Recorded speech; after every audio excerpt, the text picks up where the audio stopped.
শহীদ মাওলানা মতিউর রহমান নিজামীকে যেভাবে ফাঁসি দিয়ে হত্যা করা হয়েছে, শতাব্দীর জঘন্যতম মিথ্যাচারের মাধ্যমে বিচার নামে নাটক সাজিয়ে শহীদ করা হয়েছে। আর মাওলানা আব্দুস সোবহান সাহেবকে কারাগারে তিলে তিলে হত্যা করা হয়েছে। এই সকল অত্যাচার, নির্যাতন, এই সকল গুম, খুন, রাহাজানির একটি জবাব দেওয়ার, দাঁত ভাঙা জবাব দেওয়ার আমাদের সামনে সুযোগ এসেছে।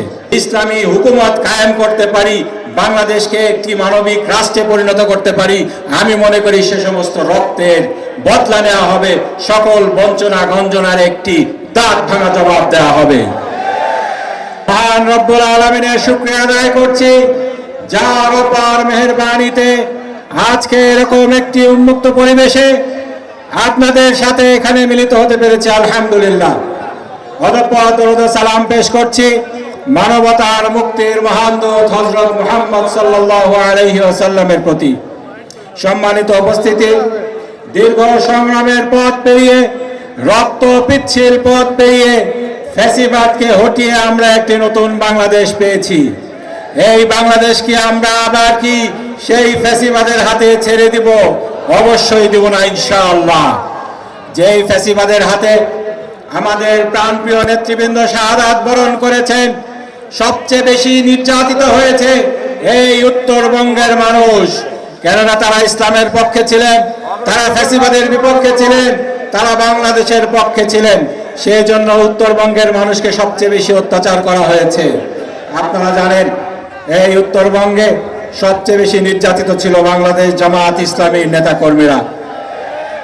আমাদের এই উত্তরবঙ্গে প্রাণ পুরুষ, সিংহ পুরুষ বাংলাদেশ জামাত ইসলামীর আমির ছিলেন শহীদ মাওলানা মতিউর রহমান নিজামী। এই উত্তরবঙ্গের পাবনার উন্নয়নের রূপকার ছিলেন বাংলাদেশ জামাত ইসলামীর সম্মানিত নায়েবে আমির মাওলানা আব্দুস সোবহান।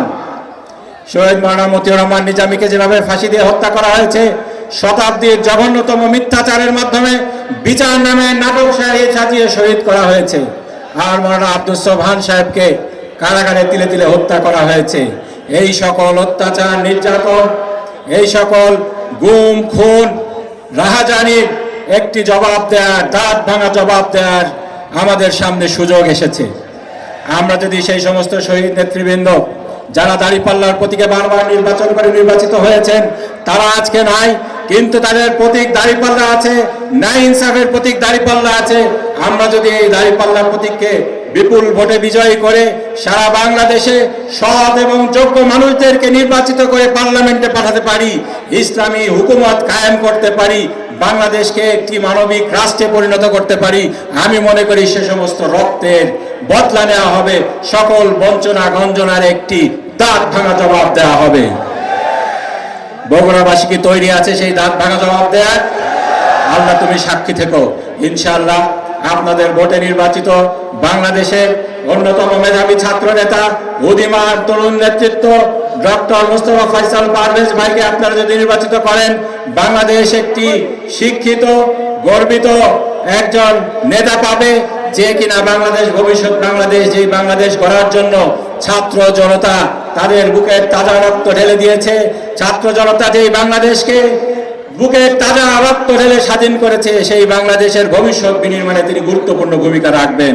আমি আপনাদের কাছে আমাদের মোস্তফা ফয়সাল পারভেজ ভাইকে নির্বাচিত করার আহ্বান জানিয়ে একটি সুন্দর বাংলাদেশের স্বপ্ন দেখে আপনাদের কাছ থেকে বিদায় নিতে যাচ্ছি। আসসালামু আলাইকুম ওয়া রাহমাতুল্লাহ।